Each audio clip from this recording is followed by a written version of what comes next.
Alright, trig identities and special triangles. So in this identity, we need to prove the left side of the equation is equal to the right side of the equation. The right side of the equation is compact, so we're going to keep it like that. We're going to try to simplify our left side of the equation. Okay. Now, what we have here is some addition and subtraction with our sine x. So what we want to do is think of things that sine is equal to. Okay? We're going to look for things that sine is equal to. So what do we know about sine? And can we relate it to cos or tangent x at all? Tan is sine over cos. Okay, so then maybe we want to do it the reverse way. Do you want to work with tangent and move it into sine? Sure. Okay, so let's work with the right side of the equation instead. Either one will work fine. Okay, so we know tangent is equal to what? Sine over cos. Okay, sine x over cos x. So what that's going to give us is we're going to work with our right side here.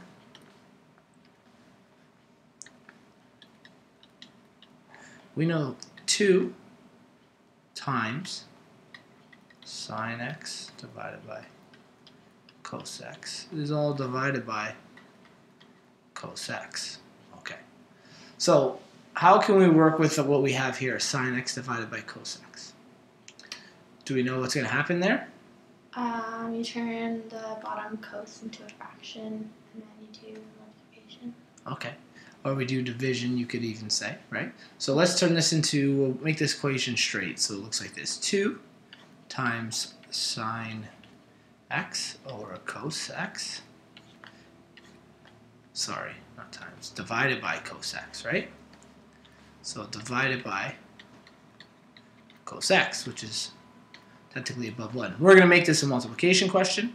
So now we're going to be left with 2 times sine x over cos x multiplied by 1 over cos x. Okay? So now when we go to simplify the right side of this equation, and again, this is 2 over 1. Multiply everything on top, we're going to have 2 sine x divided by cos x squared. Okay? So now we have that cos x squared. We still, let's keep this in mind, we're looking for 1 subtract 1 sine x minus 1 over 1 plus sine x. Okay? So we're trying to get our right side to be equal to this over here. Has this really helped us at all? No. Not really. Hasn't really done much in terms of help. So what we can do is we can actually go back to this left side of the equation, and let's actually try subtracting these things. Okay? So in order to do that, we have two fractions. We need common denominators. Okay? So we worked with the right side. We didn't get very far. Let's try the left side of the equation. And we'll add a new page for the left side of the equation. So left side of the equation stated again, 1 over 1 minus sine x. Subtract 1 over 1 plus sine x. That's our left side. So we need common denominators. In order to get common denominators, I'm going to need to multiply this fraction by the denominator over here. Okay? And same with the other fraction. I'm going to have to multiply this one by the denominator over here. Okay? So in other words, this needs to be multiplied by 1 minus sine x. And this one needs to be multiplied by 1 plus sine x. But whatever I do to the bottom of the equation, I must do to the top. Okay? Does this make sense so far? Yeah. Okay. So our new left side of the equation is going to state 1 plus sine x divided by, and okay, well, we'll leave it for now. 1 plus sine x times 1 minus sine x minus 1 minus sine x on top, and on the bottom the same denominator. Now we don't actually need to keep them separate anymore because the denominators are the same.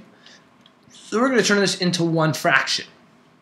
The fraction is now going to state 1 plus sine x. And this negative, think of it like it needs to be applied to everything up here. So the 1 will become negative and this will become positive. Okay? It's almost like it's being multiplied by -1 and we're choosing to multiply the top part of the equation by. So it then becomes -1 plus sine x. Okay? And the bottom of our denominator here is still 1 plus sine x, 1 minus sine x. Okay, so we've got that there. Let's try to simplify the top. Okay, so left side is still equal to this. 1 minus 1? No. Yeah, they're going to cancel out. We're going to do 0. And sine x plus sine x. 2 sine. Alright, so we have 2 sine x.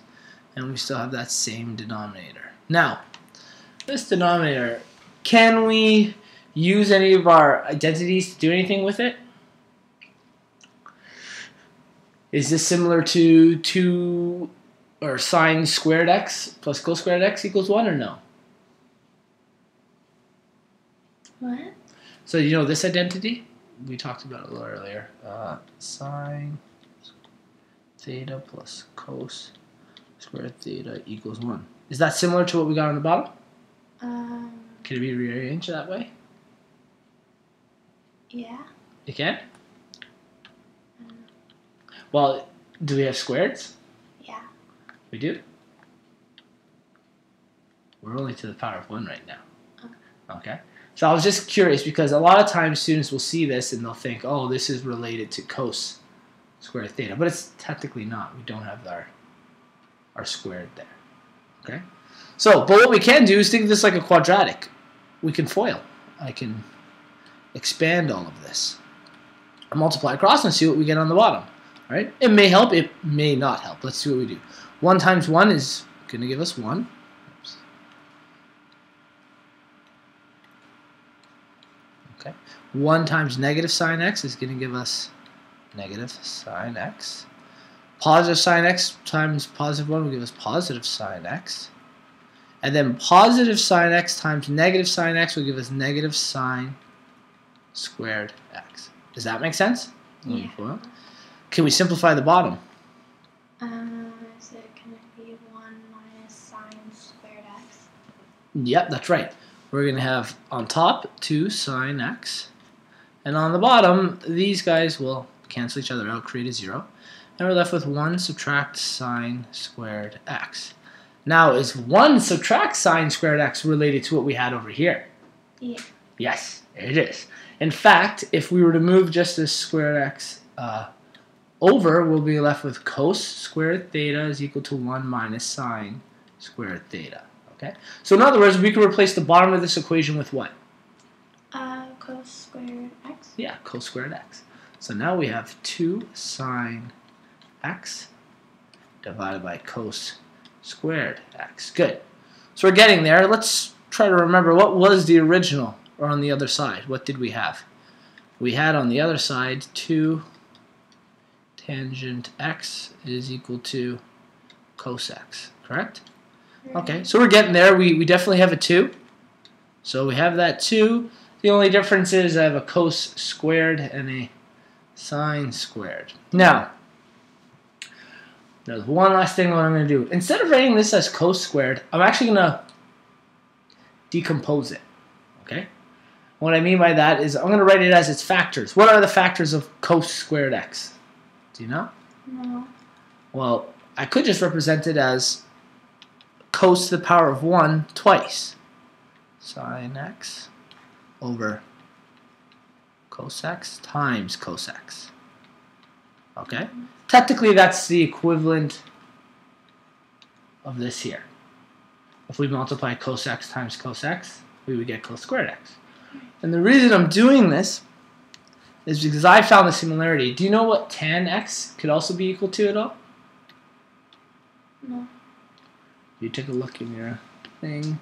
Sine theta. Yeah, exactly. So tan theta equals sine theta over cos theta.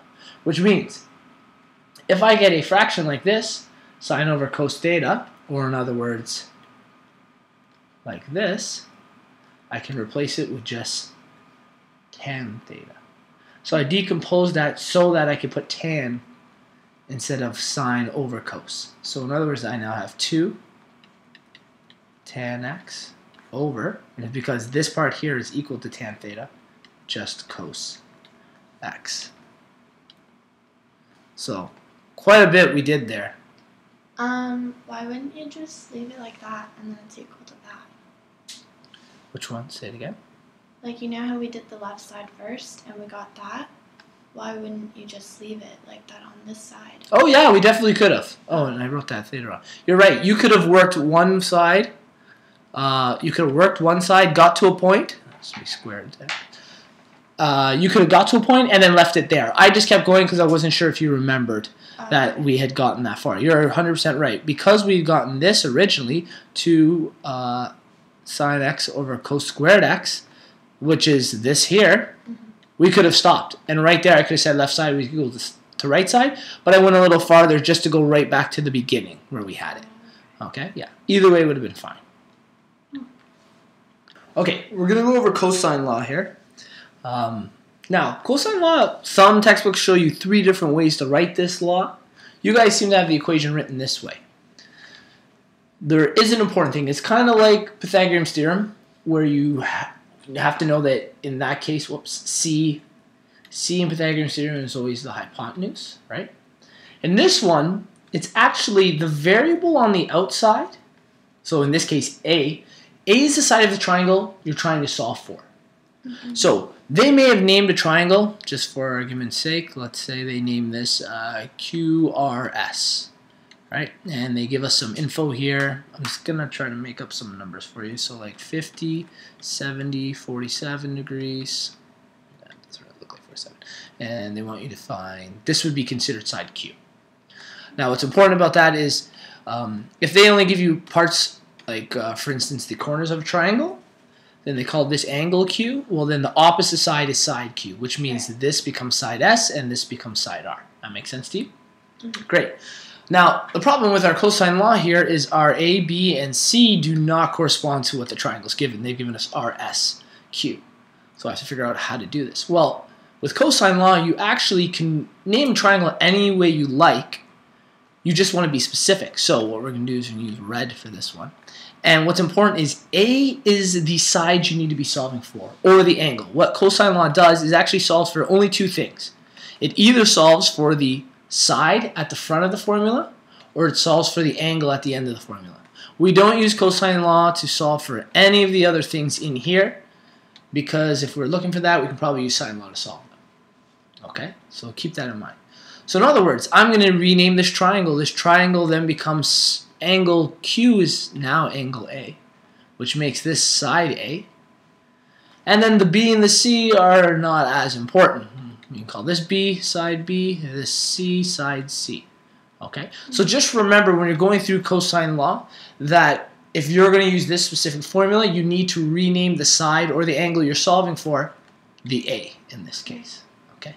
Now, another thing they've done with this is they've fast-tracked this formula for you. Instead of always making you start here, which you can always do, they've given you this formula. Cos A is equal to B squared plus C squared minus A squared.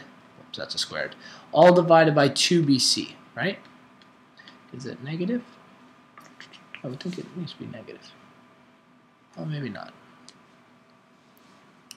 I don't memorize this formula just because I'm going to show you the proof to it and why they use it. All this is a rearranged formula where we've set cos A equal to everything else.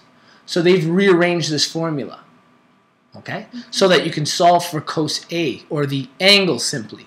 You don't have to do that. You can always just keep the variable in this equation and rearrange after, but they've done this to make it faster for you. So we're going to go about trying to prove it right now. So we're going to take our A squared, I guess we'll do it in red to differentiate.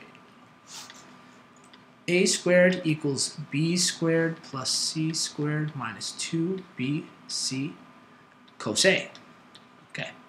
Well, when we're trying to set something equal to a variable, we do kind of reverse bedmass. So I'm going to move my b and my c to the other side of the equation. Okay, so now I'm left with a squared minus b squared minus c squared is equal to negative 2bc cos a. Does that make sense so far? All right, and I remember I'm trying to get cos a by itself.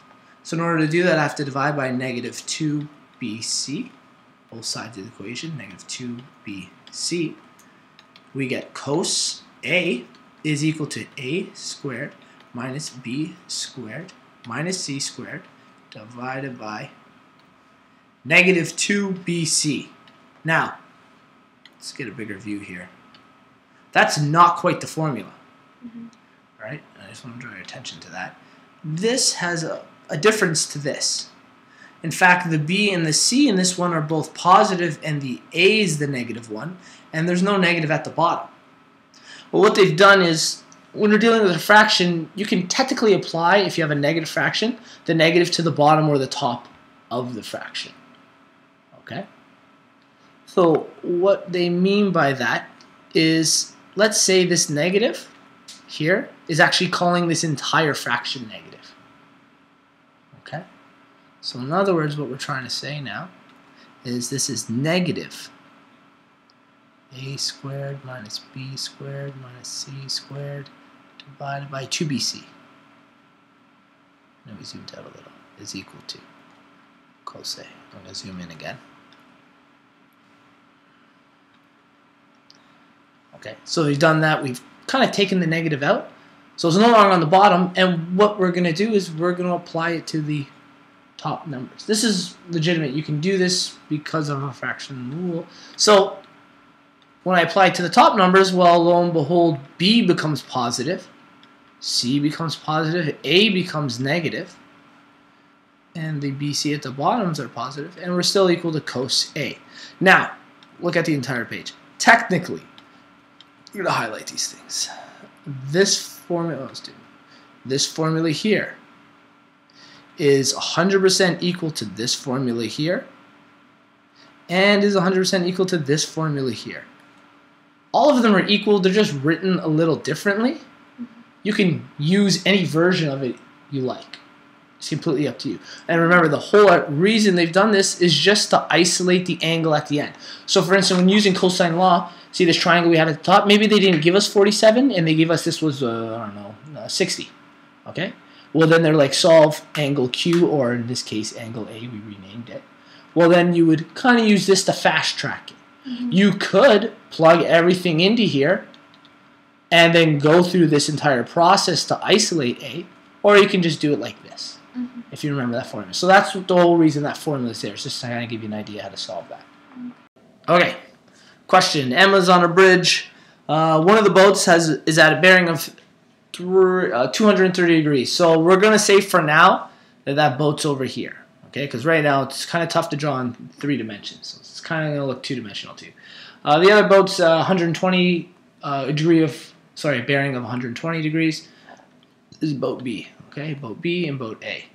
It also says Emma is 50 meters above the water, so we're going to assume these guys are on the same water plane. Okay, she is 50 meters above, and her angle of depression to boat A was 38 degrees. The angle of depression to boat B is 35 degrees. Okay. Now, this part here, because it's directly above her, we're going to create right angles. Okay. So I know this looks 2-dimensional right now. What we're going to try to solve is we're going to look for how far boat B is from Emma and how far boat A is from Emma. Okay. Because then the picture is going to change once we do that. Once we do that, I'm going to show you from an aerial view what's going to happen. So we're going to call this X and Y. Okay? So we can do that. We know our SOHCAHTOA. So essentially what we have here is, because this is an angle of depression, technically this makes 90 degrees. We subtract it from 90, and we get this angle in here. Does that make sense? Let's try it again. So because this is directly straight down, this is a 90-degree angle. Okay, well, 35 of it is taken by the angle of depression. So the angle in there is going to be, what, 55 degrees. So this angle here is 55 degrees. And this angle here is going to be 52 degrees. Okay. Now that we have those angles, I have this angle and this adjacent side, and I'm looking for the opposite side. So I'm going to use tan 55. So on the right we use, I'm going to say tan 55 is equal to opposite, which is our y, over adjacent, which is 50 meters. And on this side we use tan 52 is equal to opposite, which is x, over 50 meters. Again, lo and behold, we'll solve for, do you want to quickly do it? Let's quickly solve it so we have an idea here. Tan 52, and then times 50, because I bring the 50 over, 50. This is going to solve for x. 63.9, we're going to round this to approximately 64, okay? X is approximately 64 meters away from directly underneath her. The other one here, just stop me if it's not making sense. 55, tangent, when we bring the 50 over, we have to multiply by that also. 71.5, we'll round it to, okay? So y is approximately 71.5 meters. Good. Now, this is the second part of the question. So I've solved from how far they are away from Emma, but we haven't talked about the bearing. Okay. Now what's going to happen is we're going to use a bird's eye view of this. So what's happening is, imagine this is the top of Emma's head, okay? And she's on this bridge here. I shouldn't use that. I should use a straight line. She's on this bridge. Now, a bearing directly in front of her would be 0 degrees bearing. Okay? 0 degrees. But the first boat is a bearing of 230, correct? Which is, on a rough sketch, something like this. And we'll use a different color. This is a bearing of 230 degrees from due north. Okay? The other boat, and here's the boat. So imagine this is a bird's eye view. Okay? So we're looking, this is the top of Emma's head. The other bearing was about 120 degrees, I believe. Okay. So this bearing is 120 degrees. Well, what was important here, let's go to the entire page again. What was important was these distances, 64 and 71, show how far away from Emma the boats are. So that's what these distances are. But because this is three-dimensional, we now have to talk about how far away these boats are from each other and the bearing between them, or the angle between them, let's say. So was it boat A was at a bearing of 230? Was that the boat? It was...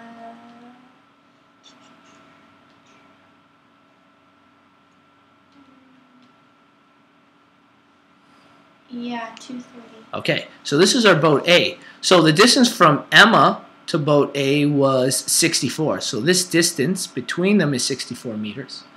Boat B, the distance between them was 71.5 meters. Okay, so we still have to find the distance between the two boats. So we've now made a triangle with a bird's eye view. I need the angle between them, and that's where the bearings became important, because we knew one bearing was 230 and the other was 120. So what is the distance in between there in terms of an angle? Do you know how we can solve it?